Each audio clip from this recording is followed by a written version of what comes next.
au pairs e aventureiros desse mundo afora.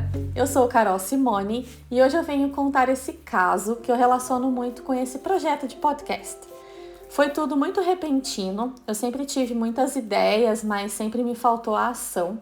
E depois de uma live com uma amiga sobre o processo de intercâmbio, a gente resolveu criar um grupo no Telegram para ajudar quem está nesse processo.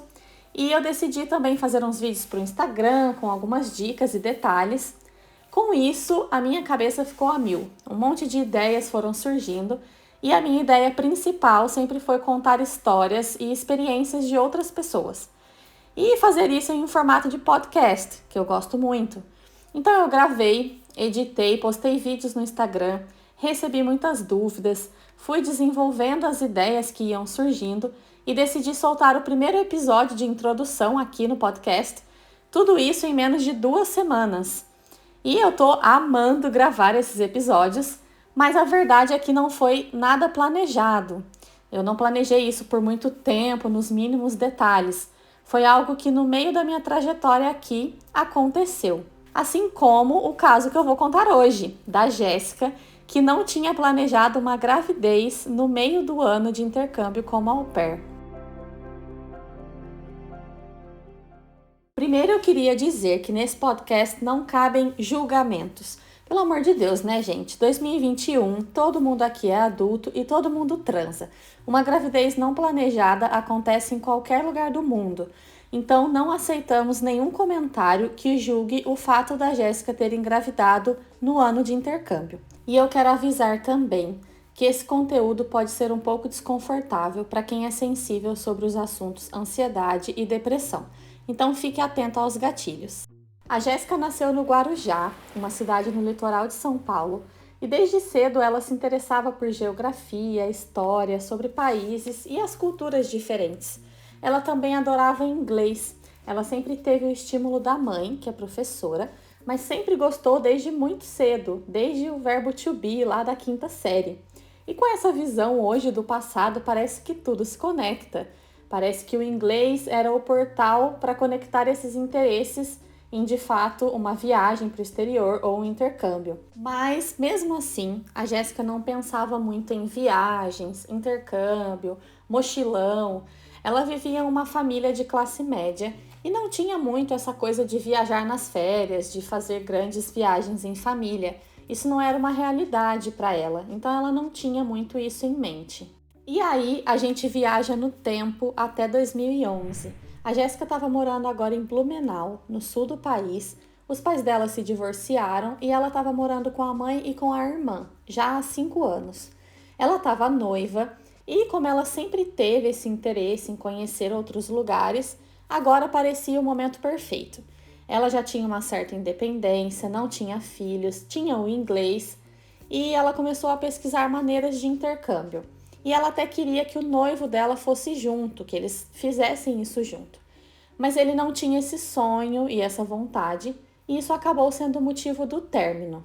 Quando ela achou o programa de au pair, ela ficou animada por não ser tão caro como vários outros tipos de intercâmbio. Assim como a maioria das au pairs, acredito eu, o fato de ser um dos intercâmbios mais baratos que existem atrai muito. E para ela era ótimo, porque ela já trabalhava na época, mas ganhava bem pouco e era tudo bem regrado em casa. Algumas agências que ela foi eram muito caras e não ia dar certo para ela. Por fim, ela achou uma agência lá em Campinas que tinha parceria com uma agência holandesa e na época você tinha que pagar a agência. Hoje isso não acontece, é até interessante ver essa diferença em 10 anos. Na época ela tinha que pagar um valor para a agência, que provavelmente dependia de cada agência, mas as passagens eram por conta da família. E hoje, a única taxa que você deve pagar para a agência para vir para a Holanda são 34 euros, que é uma inscrição do governo, mas, por outro lado, você é quem paga as suas passagens, que pode ser negociado com a família, mas normalmente é a au pair que paga. Mas, voltando para 2011, a Jéssica conseguiu parcelar o valor da agência, que era mais ou menos uns 500 euros na época, pelo que ela se lembra. Ela vendeu uma moto que ela tinha e começou o processo. Entregou os documentos e ficou finalmente online, que é quando o seu perfil fica disponível para as famílias interessadas. E não era o sonho da vida dela conhecer a Holanda, não, tá? Na verdade, ela até achava que o país não combinava muito com ela. E ela também não pretendia ficar aqui. Como o objetivo dela era viajar, aqui acaba sendo meio que um centro da Europa, porque dá para ir para muitos lugares pagando pouco e chegando bem rápido, partindo daqui. Então ela planejou vir para cá, curtir o ano de au pair, viajar, conhecer tudo que ela pudesse e depois seguir para Irlanda, que esse sim era um país que ela sempre se interessou. Ela estava com 22 anos quando ficou online. Uma primeira família entrou em contato com ela, mas ela se lembra que eles tinham muitos filhos e ainda ia nascer mais um. Era tipo umas 5 crianças. Ela já percebeu que não ia rolar muito. O inglês também deu aquela travada, né, normal pelo nervoso de um primeiro contato. E ela disse que a família também não ficou super interessada e eles não prosseguiram. Quando a segunda família entrou em contato, eles estavam procurando a primeira au pair deles. E para Jéssica parecia o match perfeito. Eram apenas 2 meninos, de 2 e 5 anos. Eles moravam em uma cidade aqui que fica na praia, então era perfeito para ela que cresceu no Guarujá e ama uma praia. E eles se falaram pela primeira vez por telefone. Depois, numa segunda conversa, fizeram uma chamada por Skype e a host family conheceu toda a família dela por vídeo. Imagina, se hoje em dia muita família se preocupa com a filha ou o filho indo para morar na casa de estranhos, lá em 2011, ainda sem WhatsApp e tanta tecnologia como hoje, era natural que a família dela ficasse curiosa e quisesse conhecer essas pessoas. Então, eles se conheceram por vídeo. Nessa chamada, ela mostrou a família toda e a host family gostou muito dela também e eles fecharam o match. A data de embarque seria 10 de dezembro de 2011. Ela estava nervosa no voo, claro, o que é super normal se é a sua primeira viagem internacional. Aliás, era a primeira viagem de avião da Jéssica. E era um sentimento de ansiedade, aquele famoso borboletas no estômago, um mix de sentimentos que só uma au pair de primeira viagem sabe. É tudo muito diferente, tudo muito novo. E depois de um longo processo para se candidatar e, né, todo o processo do intercâmbio, você só se dá conta de que aquilo está se tornando real ali no voo. Então ela desembarcou na Holanda dia 11 de dezembro, chegou no inverno, quase morreu de frio. Ela se lembra de como era muito mais frio 10 anos atrás do que hoje. Era um domingo e a família estava toda lá no aeroporto para recebê-la, com cartazes, toda aquela festa. Ela logo já percebeu como as crianças eram altas para a idade. Holandeses, né, gente? É o povo mais alto do mundo. A seguir desse sentimento de nervoso e ansiedade do voo, no desembarque vem o constrangimento. Dá um pouco de vergonha, uma timidez. É uma família que você não conhece, mas que a partir de agora você vai morar junto por um ano.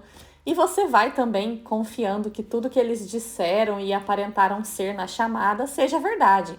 Então ali, em meio a tentar vencer essa barreira da vergonha e de não ter assunto com essas pessoas que você acabou de conhecer, ela estava também morrendo de fome. Era por volta da hora do almoço e ela pensou, bom, a gente está indo para casa agora, as panelas já devem estar no fogão. E chegando na casa, eles mostraram tudo, estavam animados, perguntando tudo sobre ela. De novo, holandeses, né, muito curiosos. E ela doida para almoçar. E aí foram todos para a mesa. A host mom trouxe uma tábua, né, com um pão integral, que ela disse que é o pão mais integral que ela já viu na vida, cheio de sementes e todas as coisinhas de colocar no pão. Queijo, presunto, geleia. E é engraçado, né? Aqui na Holanda é muito comum eles comerem pão, então tem uma variedade enorme de pães e coisas para passar no pão. Mas ela, desavisada, pensou, bom, ela trouxe o pão, é uma entrada, daqui a pouco vem a sopa, né? Eu vou esperar. Mas não, gente, nada de prato principal. Ela aprendeu desse jeito difícil que o almoço de holandês é pão e o que tiver para colocar no pão. E na janta eles fizeram stampot, que é um prato típico holandês, para apresentar para ela. Eu achei chiquérrimo, porque tem muitas famílias aqui que não estão muito dispostas a realmente ter essa troca de cultura. Acabou tendo um hype, né, do programa e muitas famílias só querem mesmo mão de obra barata e a au pair também só quer viajar e sossego nas horas off. No dia seguinte, a Jéssica já começou as atividades. A host mom acompanhou ela na rotina por uns dias para mostrar a escola dos meninos, atividades, horários, esse tipo de coisa.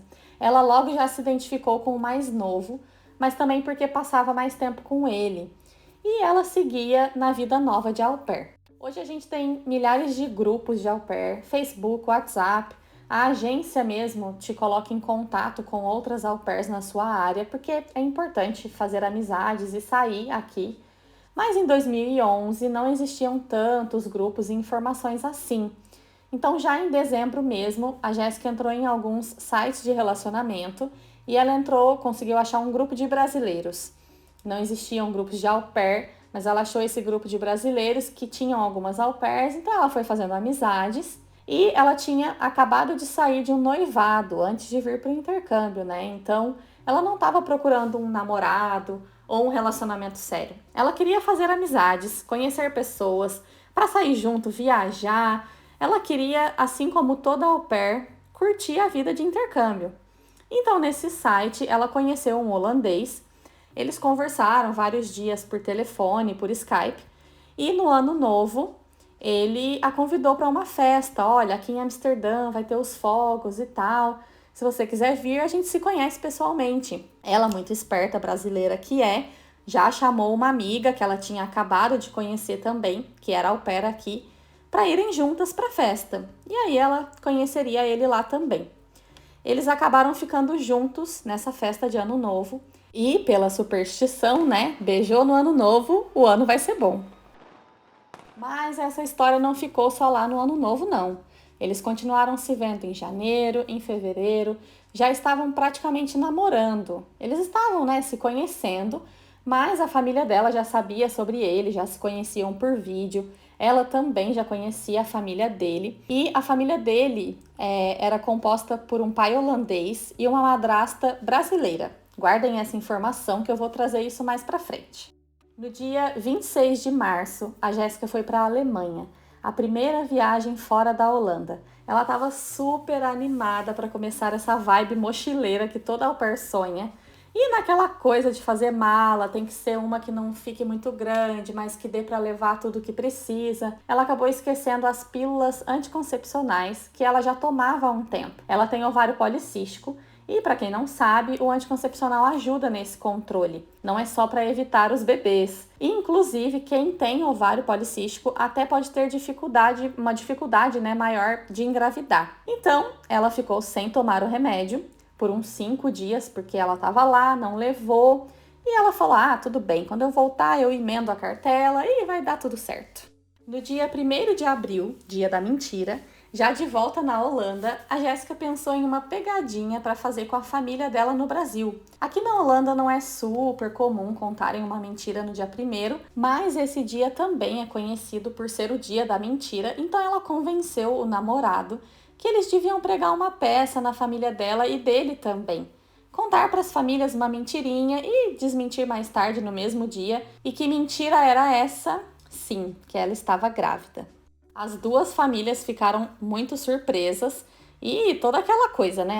E agora? Como vai ser? Como é que vai ficar? A madrasta da Jéssica, a mulher do pai dela, falou: eu sabia que isso ia acontecer. Eu sonhei que você estava grávida e que ia se chamar Luísa. Ela achou super engraçado porque ela sempre gostou desse nome e mesmo quando criança, todas as bonecas dela eram Luísa. E aí, depois de toda aquela comoção e comentários, eles desmentiram, disseram que era uma pegadinha de 1º de abril, todo mundo riu e ficou tudo bem. No dia 11 de maio de 2012, era uma sexta-feira antes do Dia das Mães, a Jéssica achou estranho que a menstruação dela estava atrasada uma semana e ela estava se sentindo estranha, estava inchada, estava diferente. Como todas as mulheres, né? As mulheres que estiverem ouvindo vão se identificar. Se a menstruação atrasa um dia, a gente já fica louca, já quer correr para fazer um teste de gravidez, porque essa é a primeira ideia que vem na cabeça. E foi o que ela fez. Ela comprou um teste de farmácia positivo. Ela não acreditou, falou: não, é um falso positivo, vou pedir um outro teste. Ela falou com o namorado dela, ó, achei estranho, minha menstruação tá atrasada, fiz um teste, deu positivo. Me traz um outro teste aí que eu quero confirmar, esse teste tá errado. O namorado dela foi e levou um outro teste para ela, positivo. E ela falou, não, eu só acredito vendo, esses testes aqui não estão com nada e eu quero fazer logo um ultrassom para ter certeza de que eu não tô grávida. Então ela marcou e foi fazer o ultrassom e confirmou que sim, tinha uma vidinha ali crescendo.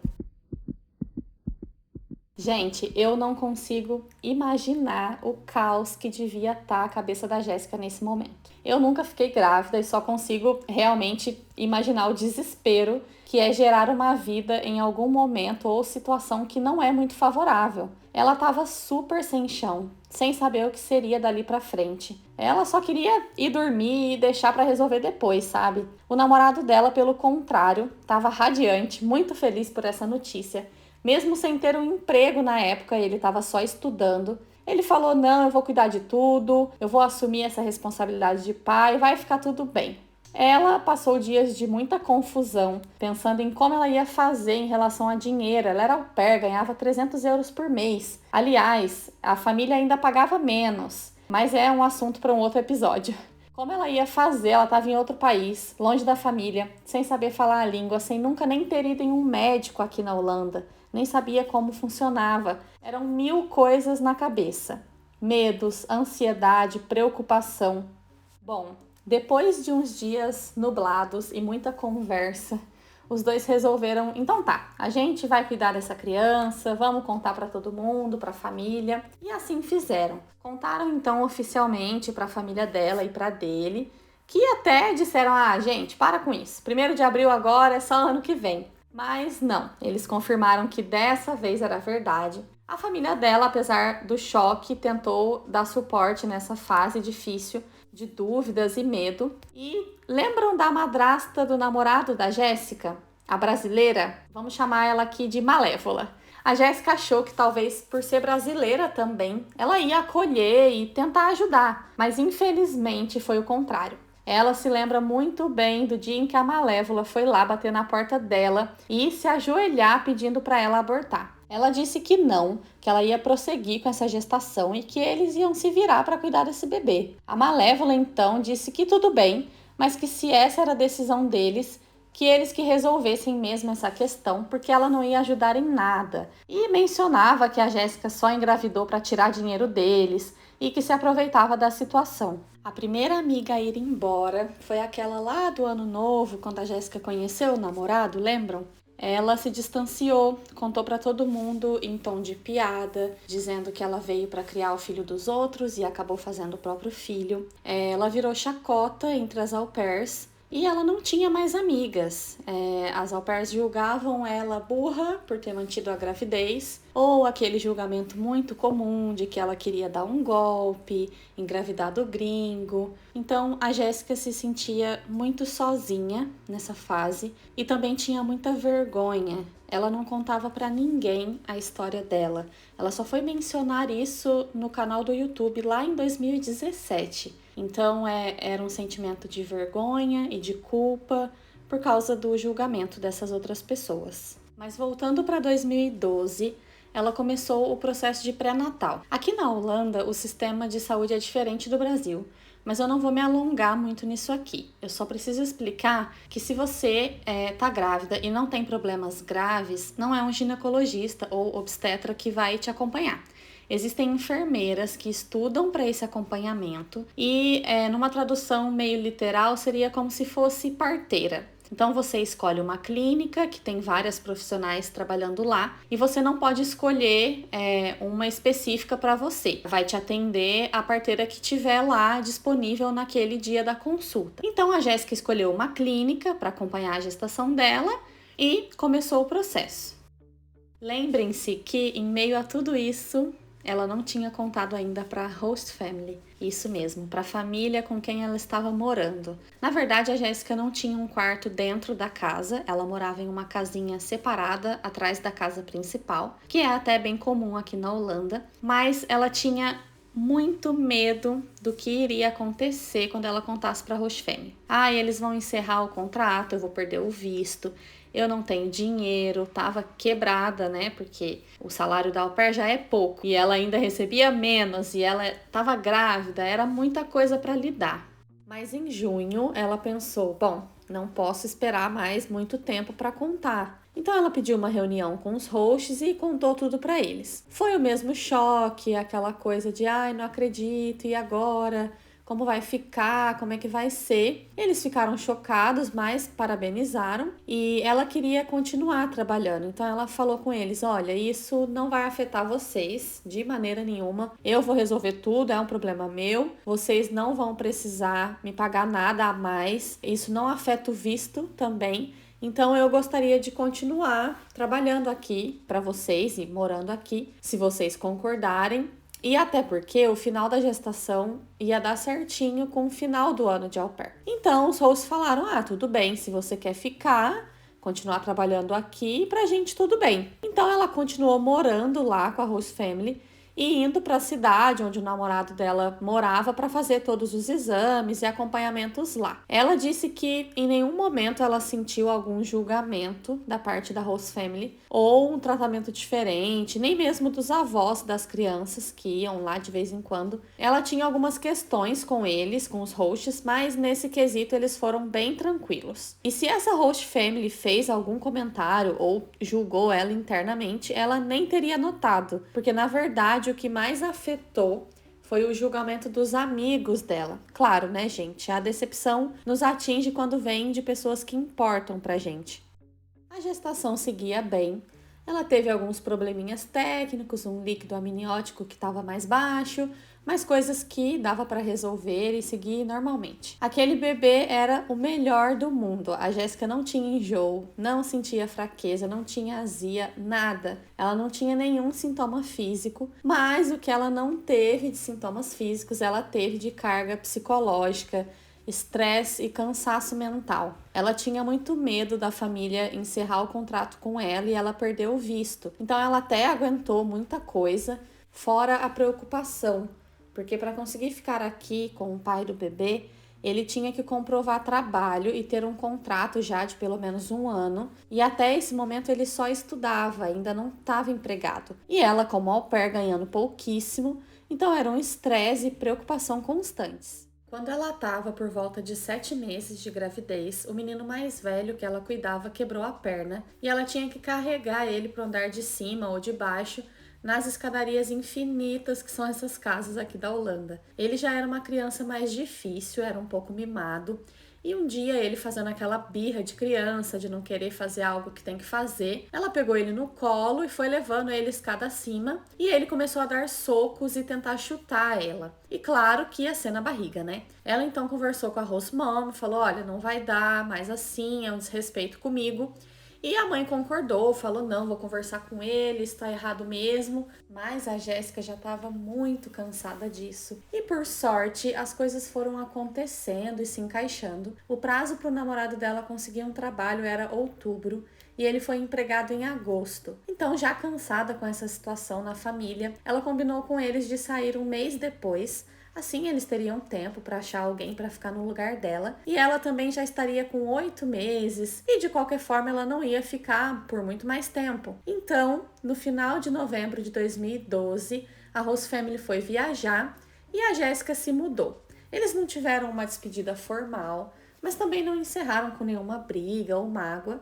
E a família até foi visitá-la depois. A Jéssica mudou então para a casa do namorado. E eles deram entrada no visto para ficarem juntos e esperarem a chegada da bebê, a Luísa. A Luísa era, segundo a Jéssica, a bebê mais fofa do mundo, mesmo ainda na barriga. Ela chutava bastante, mas qualquer outro sintoma de grávida não aconteceu. A Luísa adorava quando a Jéssica colocava a Rihanna para tocar e ficava animadíssima ainda no útero. E morando com o namorado, esse acompanhamento de final de gestação ficou bem mais fácil para ela, porque a clínica era lá, na cidade onde agora ela morava. Então ela aproveitou esse tempo restante para descansar da agitação de ter trabalhado por quase todo o tempo de gestação.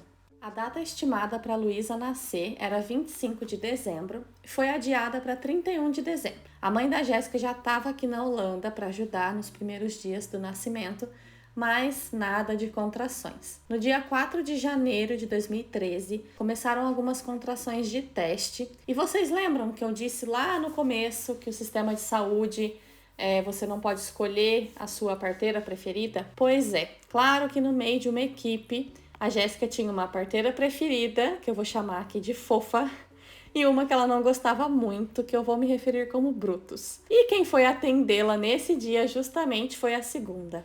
Essa parteira era meio bruta, por isso eu dei esse nome, e ela não era tão amigável como a outra, as consultas não eram tão confortáveis. As contrações de teste continuaram até dia 7 de janeiro, mas nada da Luísa querer dar o ar da graça. Na madrugada do dia 8, quase às 4 da manhã, a Jéssica sentiu uma dor muito mais forte do que antes.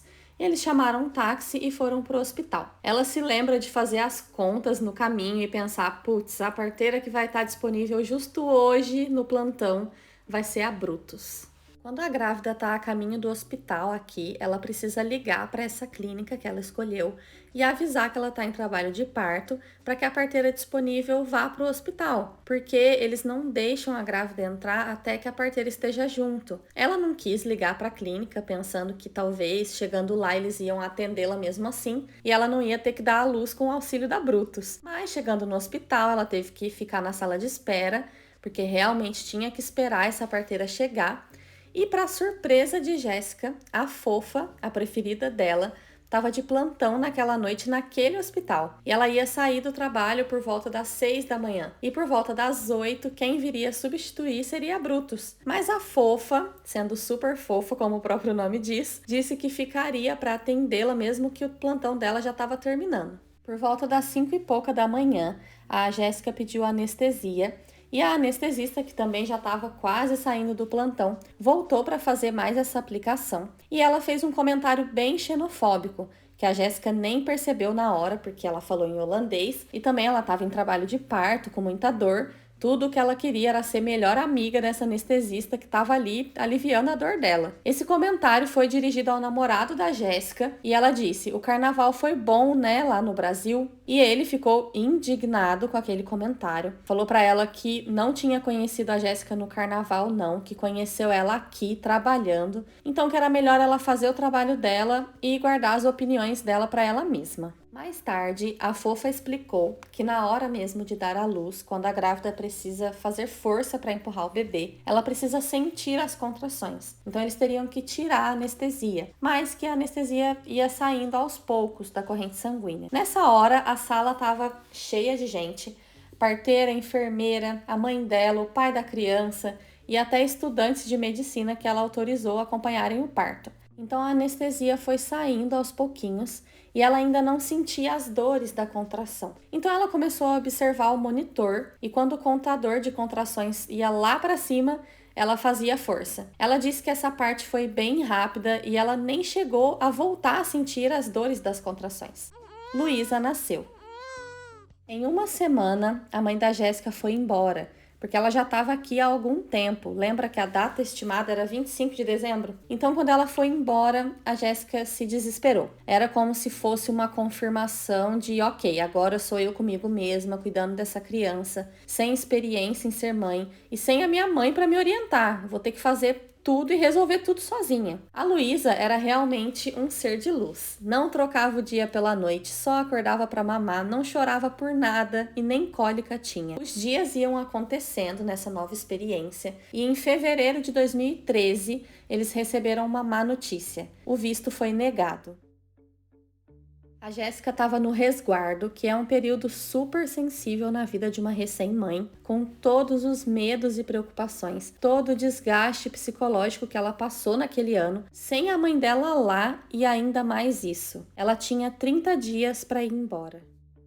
Aqui, ela disse que foi um momento muito importante em que ela aprendeu a se posicionar, não aceitar o que os outros impõem. Ela tinha 23 anos, então ela era bem nova e se achava bem inexperiente, bem inocente mesmo, que aceitava tudo sem contestar. Mas dessa vez não.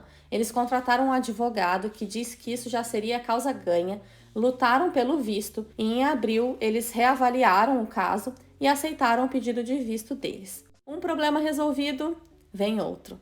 Ela estava com depressão pós-parto.